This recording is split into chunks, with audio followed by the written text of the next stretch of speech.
Belle's POV. Nakahiga ako sa kama, nakabalot sa malambot na kumot na ipinilit ni Damian itakip sa akin. He sat on the edge of the bed, his elbows resting on his knees, his hands clasped tightly together, his entire posture radiating tension.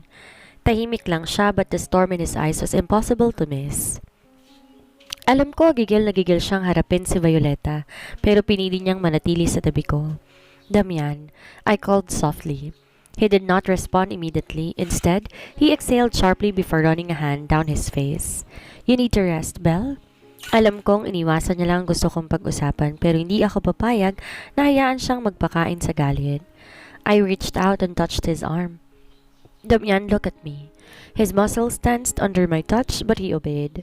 Slowly he turned to face me, his dark eyes locking onto mine. I should have been there sooner, he muttered, his voice tight with frustration.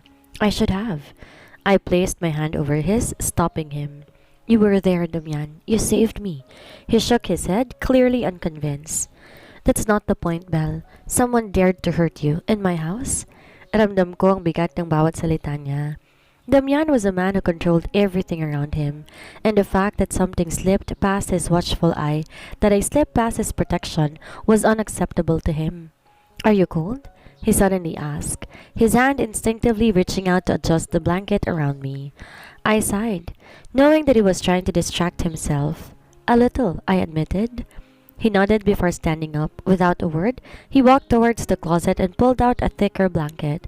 But instead of simply placing it over me, he sat back down and pulled me into his arms, wrapping the blanket around both of us. My breath hitched.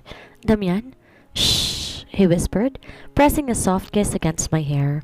Just let me hold you. I melted into his embrace, kahit dama ko ang pagod at takot mula sa nangyari. Damian's warmth and presence anchored me back to reality. After a while, he finally spoke again. Belle, if something happened to you, his voice dropped, thick with emotion. I don't know what I would do. His admission sent shiver down my spine. Hindi siya basta-basta nagpapakita ng gantong klaseng emosyon pero ngayon, he was raw, unguarded. I tilted my head up and looked at him. I'm here, I'm safe, and I'm not going anywhere. He let out a low, shaky chuckle. You should always say that. I smiled softly because it's true. For the first time that night, his lips curved slightly, but then his eyes darkened again, a dangerous edge returning to his gaze. Violetta will pay for what she did. Napabuntong hininga ko. Damian, I'm serious, Belle. He interrupted, his voice cold. She crossed the line? Inawakan ko ang mukha niya. Pinilit siyang tumingin sa akin. I know you want to protect me, but I don't want you to do anything that will only fuel more hatred. His jaw clenched. This isn't just about hatred, it's about making sure no one ever tries to hurt you again. Alam ko, hindi basta-basta mapipigilan ang galit ni Damian, but at the same time, I don't want him to lose himself in it. Promise me one thing, I said softly. His brows furrowed. What is it? I cupped his cheek. That you'll handle this your way, but not at the expense of who you are? He exhaled deeply, his fingers tracing, soothing patterns along my arm. You're too good for me, Belle. I chuckled. I'm just reminding you that you don't have to fight every battle with fire. His lips twitched slightly as if amused by my words. Fine, I'll try. I smiled knowing that was the best promise I'd get from him. We stayed like that, wrapped in each other's warmth. The weight of the night slowly lifting, and for now, that was enough. Belle's POV. Morning light sped through the curtains, painting golden streaks across the room. Damian's arms were still wrapped tightly around me, as if refusing to let me go. His breathing was even, his chest rising and falling against my back.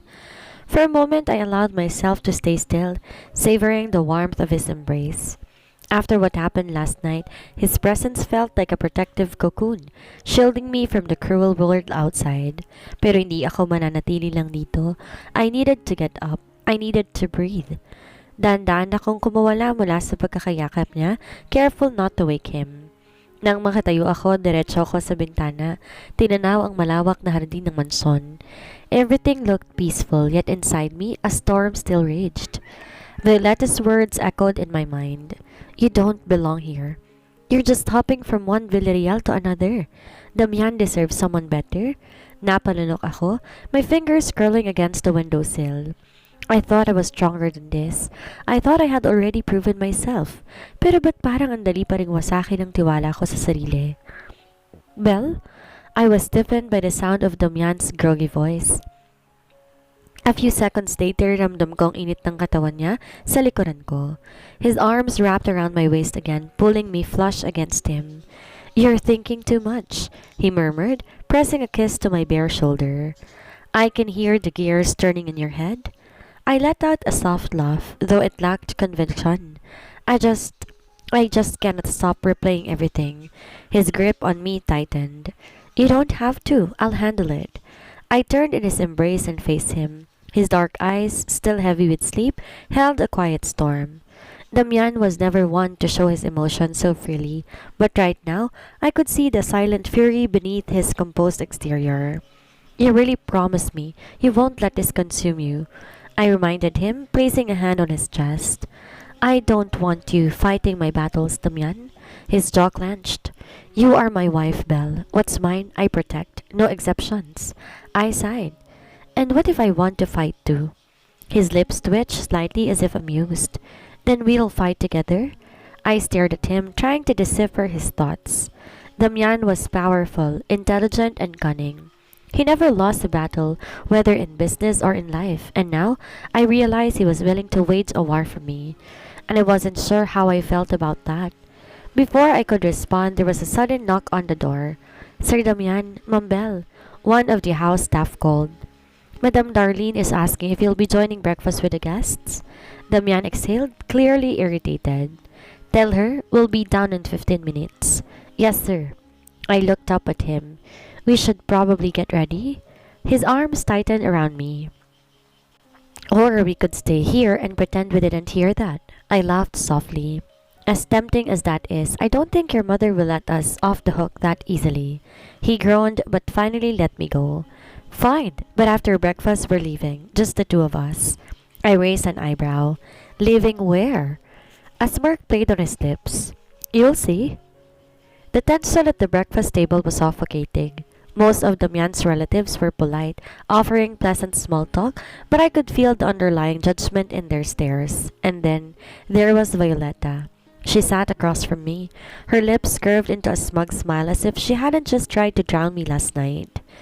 Damian's grip on my hand under the table tightened whenever her gaze lingered too long. "So, Belle," one of Damian's aunts started, stirring her tea. "How does it feel to be married into the Villarreal family?" I smiled politely. "It's been an experience." "Of course it is," Violetta interjected, her voice dripping with false sweetness. "After all, jumping from one Villarreal to another must be quite a journey." I felt Damian tensed beside me. His mother, Darlene, set her cup down with a sharp clink. "Violetta," she said in a warming tone. "What?" Violetta shrugged, feigning innocence. "I was just saying." "Enough." Damian's voice was cold, lethal. Violetta's smirk faltered. I squeezed Damian's hand. "Damian," I whispered. He turned to me, his gaze softening only slightly. "You don't have to take this, Belle." "I know," I said calmly, then I looked straight at Violetta, a small smile on my lips, but I also don't have to stoop to her level. Violetta's eyes flashed with irritation, but she did nothing more.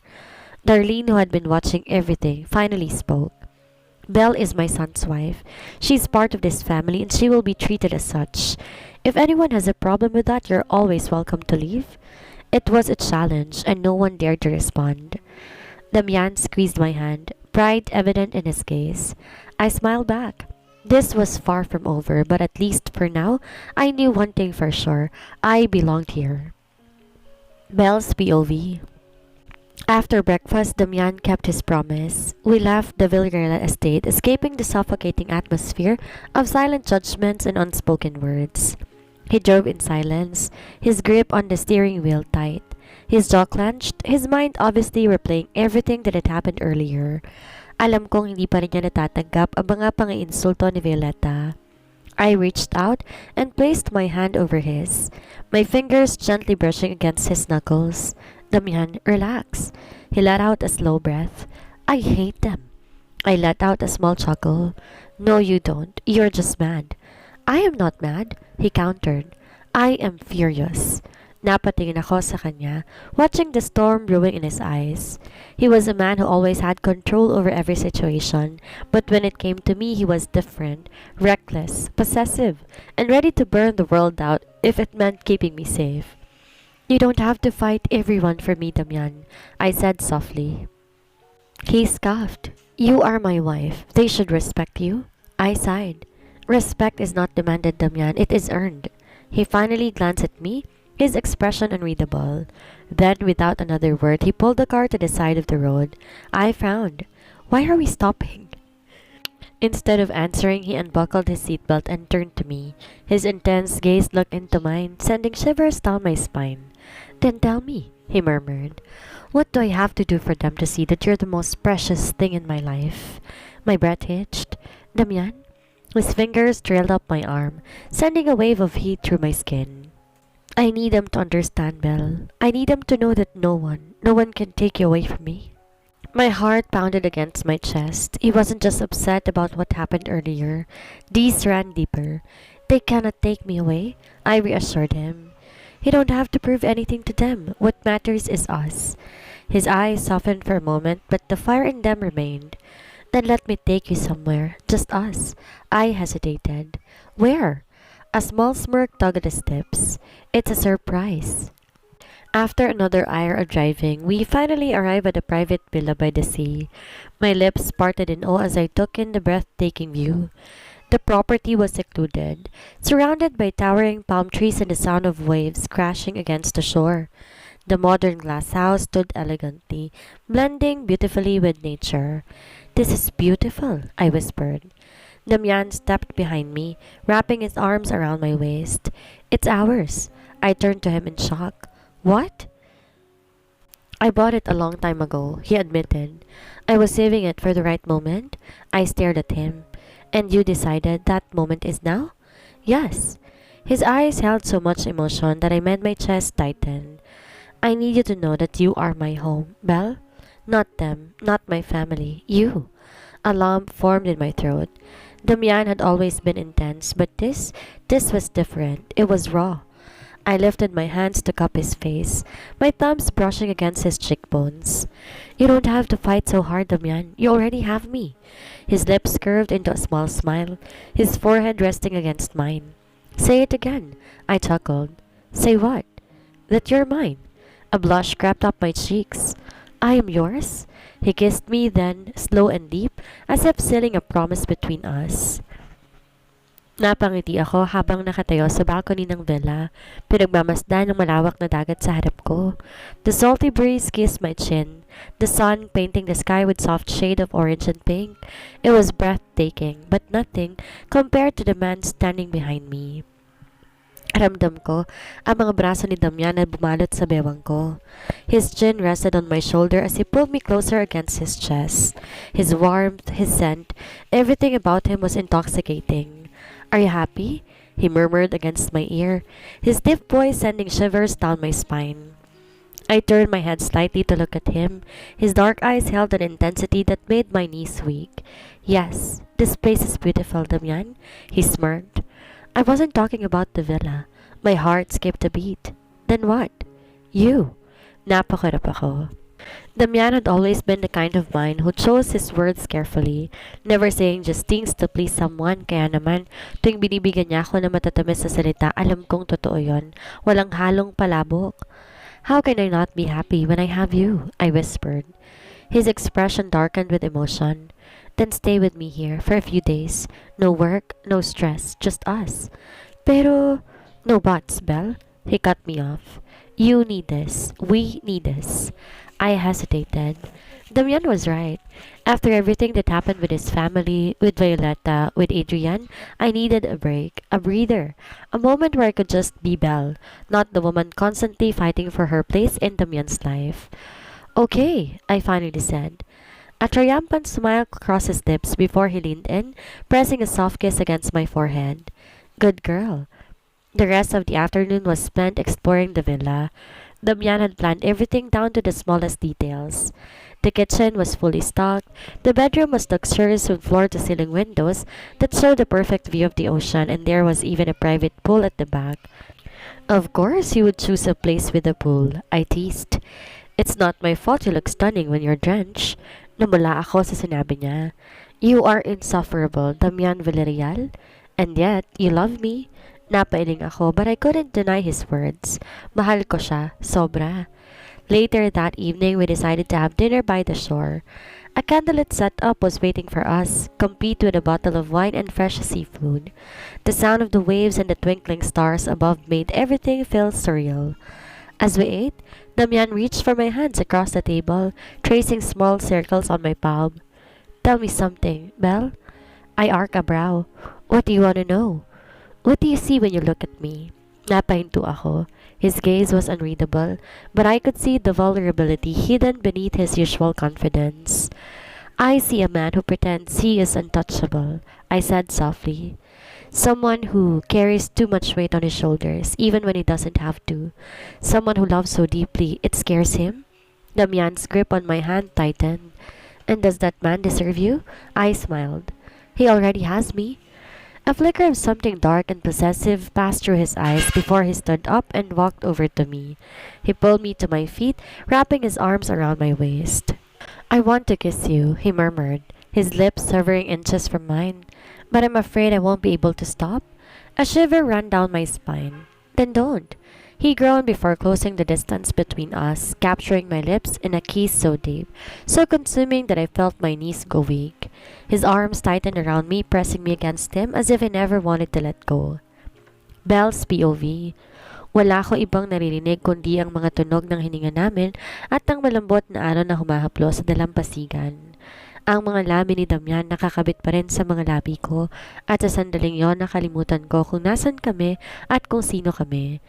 Ang tanging mahalaga sa akin ay si Damian, ang init ng katawan niya, ang haplos ng mga kamay, at ang pakiramdam na ako lang ang babae sa buong mundo. Ramdam ko ang matinding emosyon ni Damian sa halik na iyon. Hindi lang to basta pagnanasa, ito ay lahat ng nararamdaman niya na matagal nang nakatago. Ang tensyon sa pagitan namin ay matagal nang mabuo. Mga araw, linggo na mga hindi nasabi at hindi na ipaliwanag. At ngayon kami ay magkasama. Talagang magkasama. Parang may isang bagay kaming binubuksan na mas malalim pa. Belle, mahina niyang bulong habang binibreak ang halik. Ang noon niya dumampi sa noo ko. Pareho kaming humihingal. I am not going to lie. You're making it hard for me to control myself. Bumangon ako ng bahagya. Ang tawa ko may kaunting kaligayahan, pero nararamdaman ko pa rin ang init ng mga kamay niya. Hindi ko naman pinipigilan. Damian smirked and there was that spark in his eyes again, the one that always made me melt. Good, because I don't plan on letting you go anytime soon. His hand slid to my waist, pulling me even closer to him. I couldn't stop the heat that surged through my body as he slowly began to kiss me again, this time more deeply, more urgently. My hands found their way to his shoulders, gripping him tightly as if he might disappear at any moment. But as much as I wanted this, as much as I wanted him, I had to pull back, if only for a moment. Damian, I whispered, my voice trembling slightly. He stopped and looked at me, his expression softening. The heat in his eyes replaced by a tenderness that made my heart flutter. Habang pinagmamasdan ko siya, wala akong nakitang alinlangan. Sa mga mata niya, puro katotohanan at pagmamahal. I love you, sabi ko. Naglakbay ang mga daliri ko sa kanyang panga. Ang puso ko ay tumitibok ng mabilis. Damian? I whispered and my voice is trembling slightly. Bago ko pa matapos ang sasabihin ko, muli, dinampian ni Damian ang labi ko ng isang halik. Nang sa pagkakataong yon, dahan-dahan, parang ninanamnam niya ang bawat segundo. Hindi ko na gustong tumigil. Habang lumalalim ang galit, para bang may isang saglit na nakalimutan ko ang lahat. Nakalimutan ko na ang mundo, ang mga tao na may mga opinyon sa amin. Ang mga pagsubok na pinagdaanan namin upang makarating dito. Ang mahalaga lang sa mga sandaling iyon ay si Damian at ako. Napakapit-bisig at walang ibang alalahanin. When we finally broke apart, we were both breathless and I couldn't stop smiling. His smile mirrored mine and I could see the contentment in his eyes. "Do you love me?"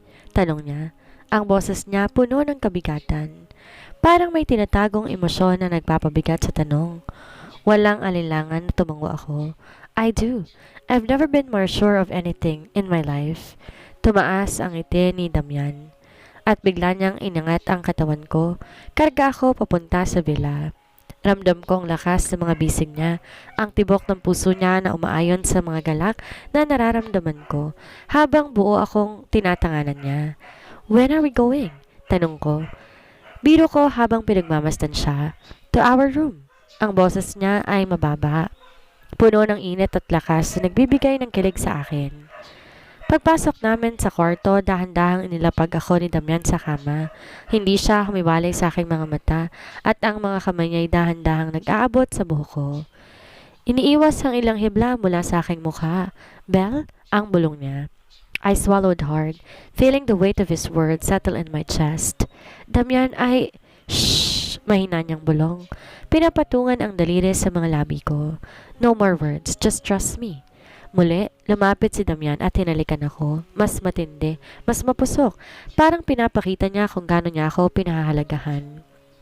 Kung gaano niya ako nais.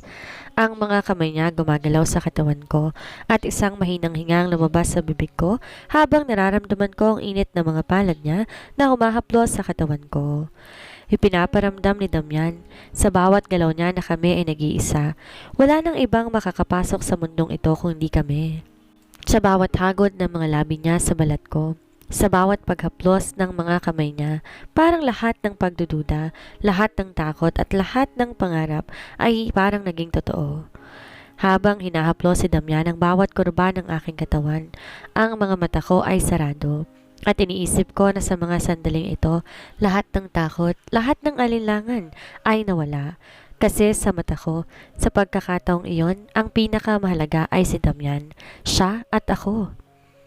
Pumesto si Damian at tinignan ako ng malalim. Kanyang dibdib ay mabilis na bumangon at bumagsak habang kanyang mga mata ay puno ng tanong.